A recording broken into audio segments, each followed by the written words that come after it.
Chapter 1. You, Tom. Aunt Polly decides upon her duty. Tom practices music. The challenge. A private entrance. Tom?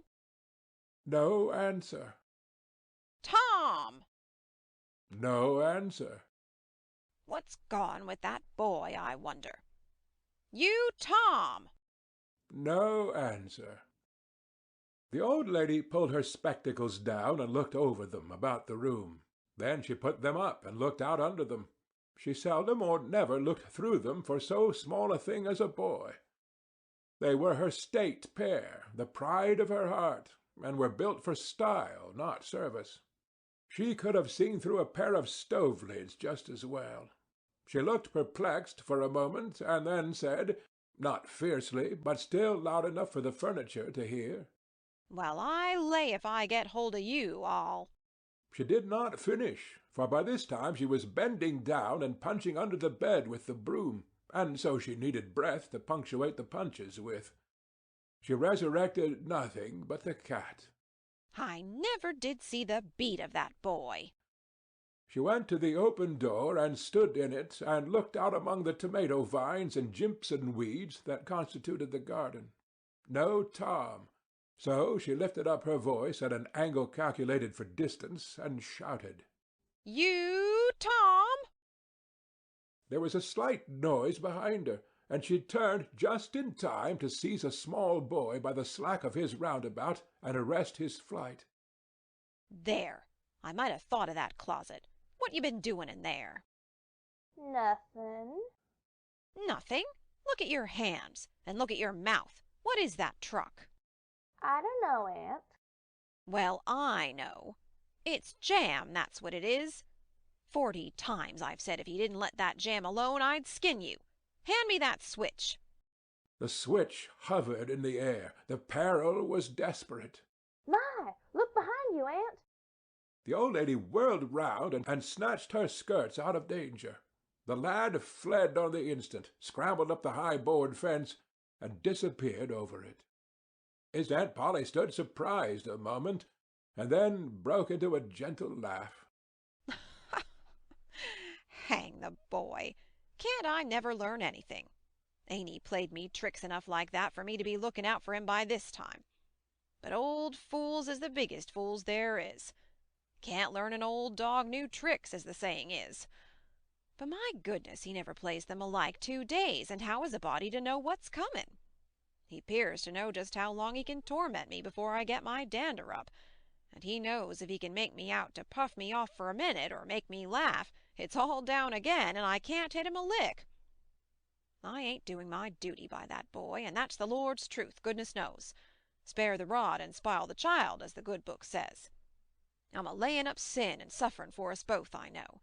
He's full of the old scratch, but laws a me, he's my own dead sister's boy, poor thing, and I ain't got the heart to lash him somehow. Every time I let him off, my conscience does hurt me so, and every time I hit him my old heart most breaks.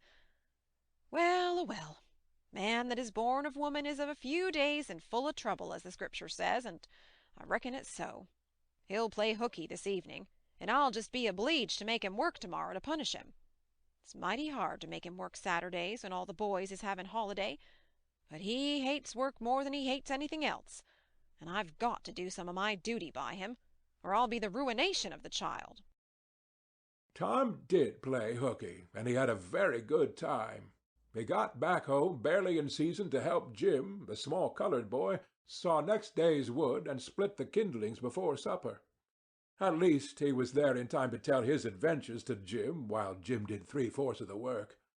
Tom's younger brother, or rather half-brother, Sid, was already through with his part of the work, picking up chips, for he was a quiet boy and had no adventurous, troublesome ways. While Tom was eating his supper, and stealing sugar as opportunity offered, Aunt Polly asked him questions that were full of guile and very deep, for she wanted to trap him into damaging revealments. Like many other simple-hearted souls, it was her pet vanity to believe she was endowed with a talent for dark and mysterious diplomacy, and she loved to contemplate her most transparent devices as marvels of low cunning. Said she, "Tom, it was middlin' warm in school, weren't it? Yes'm. Powerful warm, weren't it? Yes'm. Didn't you want to go in a-swimmin', Tom?" A bit of a scare shot through Tom, a touch of uncomfortable suspicion. He searched Aunt Polly's face, but it told him nothing. So he said, No'm. Well, not very much. The old lady reached out her hand and felt Tom's shirt, and said, "But you ain't too warm now, though." And it flattered her to reflect that she had discovered that the shirt was dry without anybody knowing that that was what she had in her mind. But in spite of her, Tom knew where the wind lay now. So he forestalled what might be the next move. Some of us pumped on our heads. Mine's damp yet, see? Aunt Polly was vexed to think she had overlooked that bit of circumstantial evidence and missed a trick. Then she had a new inspiration. "Tom, you didn't have to undo your shirt collar where I sewed it to pump on your head, did you? Unbutton your jacket." The trouble vanished out of Tom's face. He opened his jacket. His shirt collar was securely sewed. "Bother! Well, go along with you. I'd made sure you'd played hooky and been a-swimmin'. But I forgive you, Tom. I reckon you're a kind of a singed cat, as the saying is. Better'n you look. This time." She was half sorry her sagacity had miscarried, and half glad that Tom had stumbled into obedient conduct for once. But Sidney said, "Well, now, if I didn't think you sewed his collar with white thread, but it's black." "Why, I did sew it with white. Tom!" But Tom did not wait for the rest. As he went out at the door, he said, Siddy, I'll lick you for that. In a safe place, Tom examined two large needles which were thrust into the lapels of his jacket, and had thread bound about them. One needle carried white thread, and the other black. He said, She'd never noticed if it hadn't been for Sid. Confound it. Sometimes she sews it with white, and sometimes she sews it with black. I wish to Jiminy she'd stick to one or t'other. I can't keep the run of 'em. But I bet you I'll lamb Sid for that. I'll learn him. He was not the model boy of the village. He knew the model boy very well, though, and he loathed him. Within 2 minutes, or even less, he had forgotten all his troubles.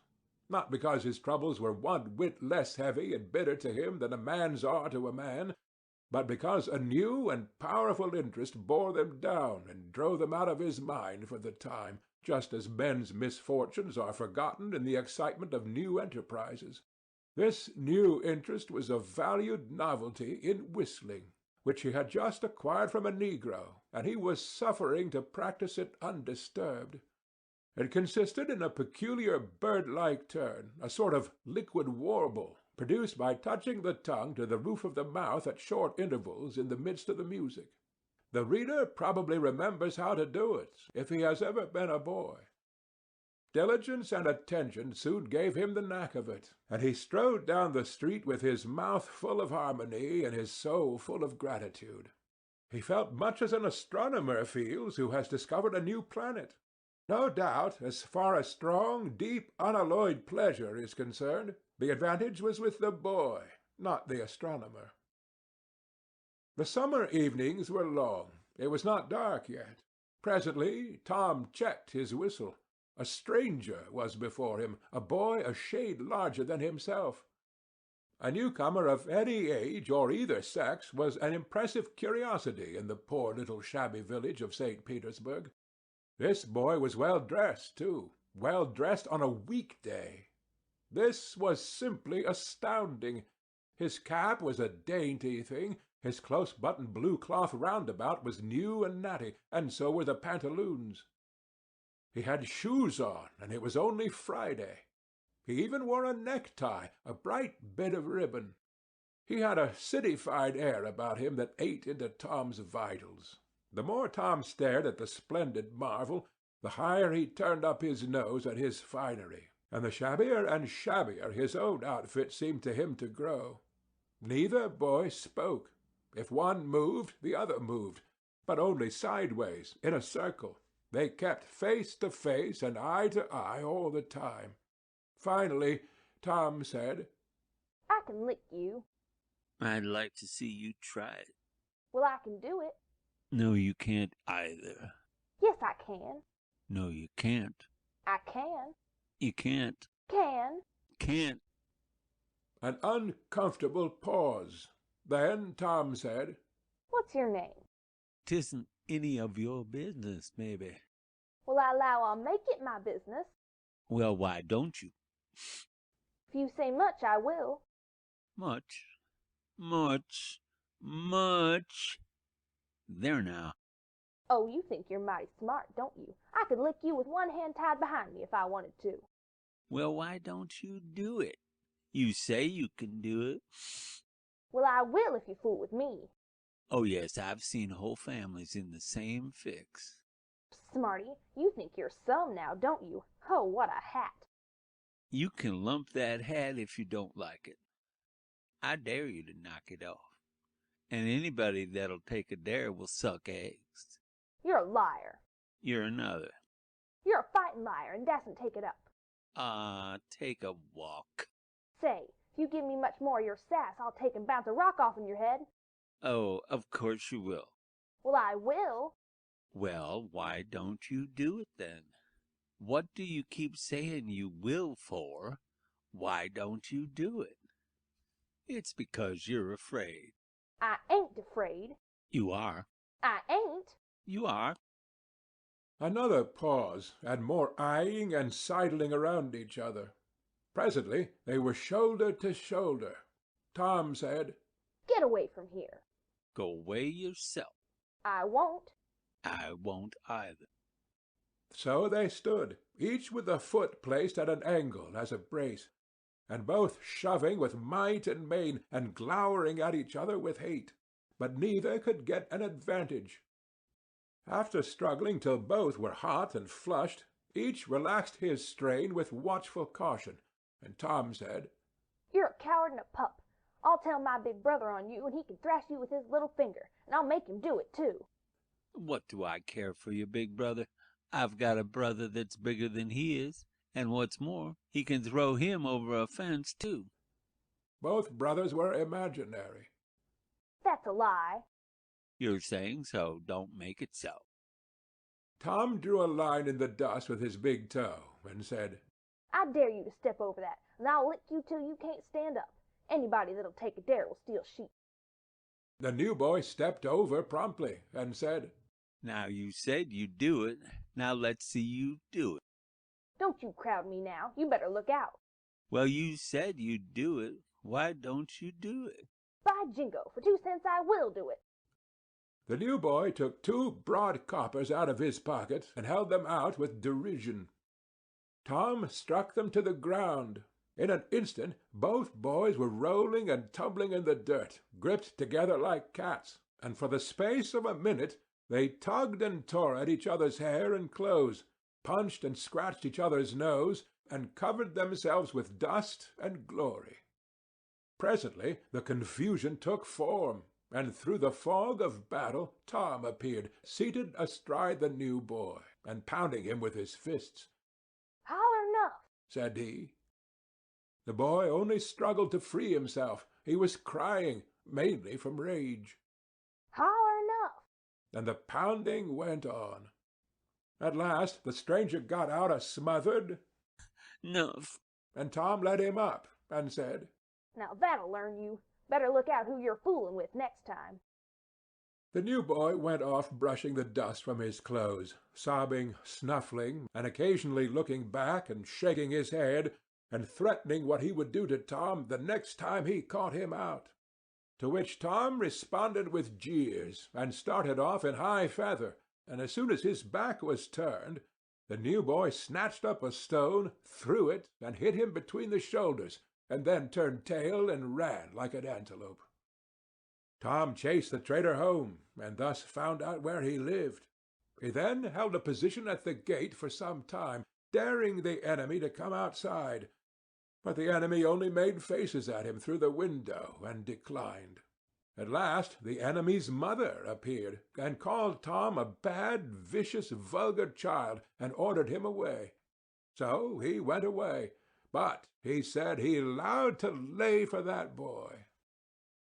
He got home pretty late that night, and when he climbed cautiously in at the window, he uncovered an ambuscade in the person of his aunt. And when she saw the state his clothes were in, her resolution to turn his Saturday holiday into captivity at hard labor became adamantine in its firmness. End of chapter 1.